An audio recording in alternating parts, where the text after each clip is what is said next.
살다 살다 이런 일도 있네요.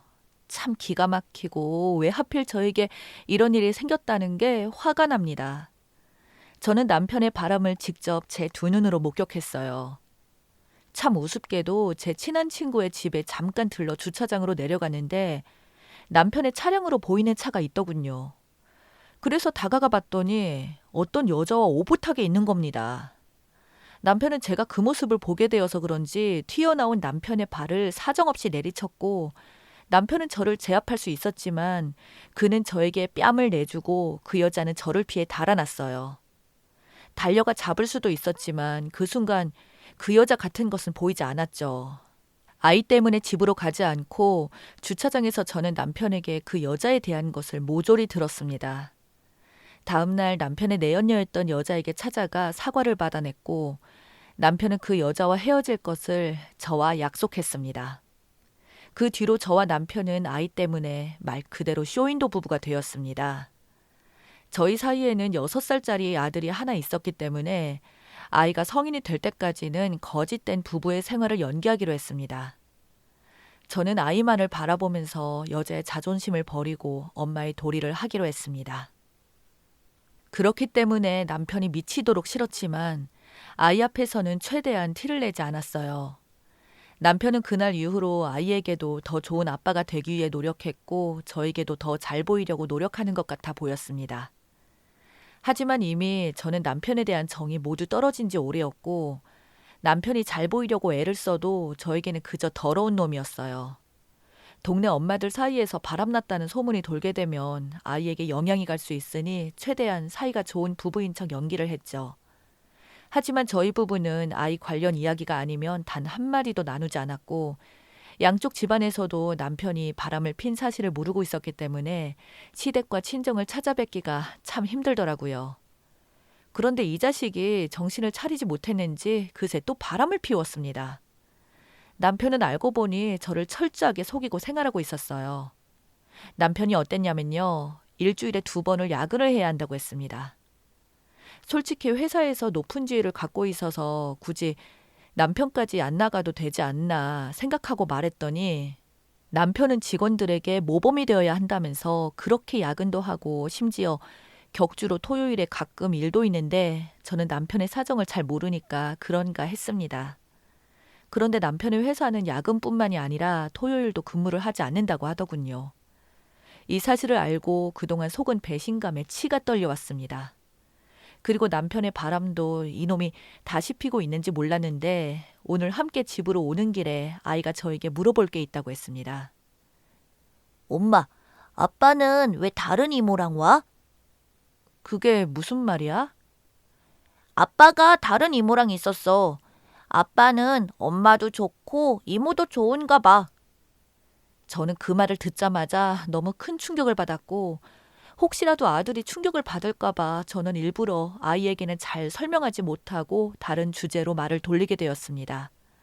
아이가 이 모습을 보게 된 것은, 남편은 자신의 폰으로 가끔 어린이 프로그램 동영상을 아들에게 틀어주는데 그때 남편의 폰으로 상간녀와 있는 사진을 보내게 되었고, 그것을 아이가 보게 되었던 것이었습니다. 아이도 알게 된 이상 저는 저희의 생활을 이어갈 수 없었고, 이참에 모든 증거를 모아 이 상황을 제대로 끝내야겠다는 생각이 들었어요. 우선 남편의 내연녀에 대해 알아봤는데 글쎄 내연녀가 저번에 저에게 들킨 그 여자인 것입니다. 저에게 헤어진다고 말을 해놓고서는 그때까지 계속해서 만남을 이어왔더군요. 그런데 그 여자가 저의 뒷목을 잡게 했던 것은 2년 전에 아이까지 낳았더라고요. 한마디로 남편은 저와 그 여자 사이에서 두 집 살림을 하고 있었던 것이었습니다. 참 기가 막히더군요. 우선 저는 절대로 이혼을 해주지 않을 것이라고 하고는 남편의 폰을 몰래 보면서 증거를 모아봤습니다. 그런데 글쎄 이번 주말에는 그 여자의 아이를 여자의 친정에 맡겨놓고 호텔에서 놀자는 계획을 세우고 있더군요. 그래서 저는 호텔의 이름과 호텔의 방번호를 모두 외워둔 뒤 저도 주말에 아이를 친정에 맡겨놓고 호텔로 찾아가서 저는 초인종을 눌렀습니다. 초인종을 눌렀더니 무엇을 주문했는지 몰라도 물어보지도 않고 자연스럽게 문을 열더라고요. 순간 저를 본 그 여자는 얼굴이 벌겋게 달아올랐고요. 당황했는지 문을 잡고 있는 손이 벌벌 떨면서 문을 발로 밀어서 호텔의 틈안을 보니 이 여자가 뭐 하시는 거예요? 라며 저에게 무례하다는 듯이 말을 하더군요. 확인할 게 있어서요. 하면서 안을 보니 남편의 모습은 보이지 않더군요. 이렇게 하면 이들은 아마도 제가 그 여자가 다른 남자와 함께 온 거구나 하고 생각할 것이라고 생각했나 봐요. 남편도 제가 첫 번째 결혼기념일에 주문 제작으로 선물해 주었던 구두였던 것을 몰라서 그런지 대충 저를 소개하더군요. 그래서 저는 누가 봐도 남편의 것으로 보이는 신발을 보고 이야기했어요. 오랜만이네요. 잘 지냈어요? 갑자기 왜 찾아오셨어요? 그때 제가 사과하고 모두 끝난 거 아니었나요? 저에게 사사건건 이렇게까지 참견하는 건 좀 아닌 것 같은데요. 저도 끝난 줄 알았는데 이 신발을 보니 끝난 게 아닌 것 같아서요. 이건 그냥 제 남자친구 신발인데요. 남자친구 신발이 저희 결혼기념일에 주문 제작한 제 남편의 신발과 똑같네요. 사실 조금이라도 더 반박해주기를 바랐지만 제대로 놀랬는지 아무 말도 하지 못하는 겁니다. 그이는 어디 있어요? 분명히 안에 있을 텐데. 내가 뒤집어 엎기 전에 네 발로 나와. 그랬더니 살짝 갇혀있던 방 틈으로 문이 열리더니 남편이 나오더군요. 여보, 어떻게 왔어? 어떻게 오긴 뭘 어떻게 와. 3년 동안 정신을 좀 차린 줄 알았는데 그렇게 뒤통수를 쳐? 솔직히 우리 부부 사이도 안 좋고 나도 남자인데 아무것도 안 할 수 없잖아. 다 자기 탓이야. 그럼 얘는 욕구 해소용이고 너 기 살려주는 거니? 지난 몇 년간 힘들었어. 한때 바람 피웠던 거 미안해서 다시 잘해보려고 노력했는데 너는 받아주지도 않았잖아. 무릎을 꿇으면서 빌어도 모자랄 판에 적반하장으로 나오는 남편에게 치가 떨리고 화가 났어요. 그래서 애까지 낳은 거야? 내가 받아들이지 않아서? 나랑 이혼하고 저 여자랑 그 아이랑 살림 차리려고? 제가 2살 된 아이가 있는 것까지 알고 있었는지는 몰랐는지 엄청나게 당황하는 겁니다. 이혼 안 해. 내가 얘랑 끝낼게. 정말 미안해. 하니까 그 여자는 발끈하면서 예전과 다른 모습을 보이더군요. 뭐? 나랑 끝내겠다고? 어떻게 끝내겠다는 거야? 이제 곧 이혼할 거라며. 이혼 소송 밟고 있다며. 라고 말하자 남편은 야, 넌 조용해. 나 와이프 없으면 못 살아. 남편이 이렇게 나올 줄은 몰랐는지 상간녀가 화를 내면서 소리를 지르더라고요. 너 때문이잖아. 너가 우리 바람 피는 거 처음 알았을 때 이혼 순순히 해줬으면 이런 일 없잖아. 내 딸 절대로 아빠 없이 살게 안 할 거야. 당장 이혼해. 라는 겁니다. 그래서 그 여자가 얼마나 큰 잘못을 저지르고 무모한 짓을 하고 있는지 알려줬습니다. 내가 네 뜻대로 해줄 것 같아? 아니, 저 남자 내 옆에서 평생 죄책감 가지고 살게 만들 거야. 난 절대로 이혼 못해. 아니, 안 해줘. 난 네가 불륜한다는 사실과 네 딸이 그것으로 맺어진 관계에서 나온 아이라는 거 평생 동안 네 뒤를 따라다니게 만들 거야. 두고 봐. 순간으로 맺어진 관계가 너 인생을 얼마나 망가뜨릴지 상상도 하지 못할 정도로 만들 거니까. 했더니 겁 없이 어디서 버림받은 주제에 입을 놀려? 네가 행동을 똑바로 안 하니까 네 남편이 바람이 나는 거야. 핏대를 세우며 저에게 공격을 하기 위해 팩트를 알려줬습니다. 너 미쳤니? 어디서 뭐 잘못 먹었어? 야, 누가 지금 사랑 노름에 놀아놨더라? 누가 드라마 주인공이라도 된 줄 아는 것 같은데 사람들한테 너는 그냥 유부남이랑 바람난 더러운 여자야. 정신 차려! 라고 말하니 얼이 빠진 것 같았습니다.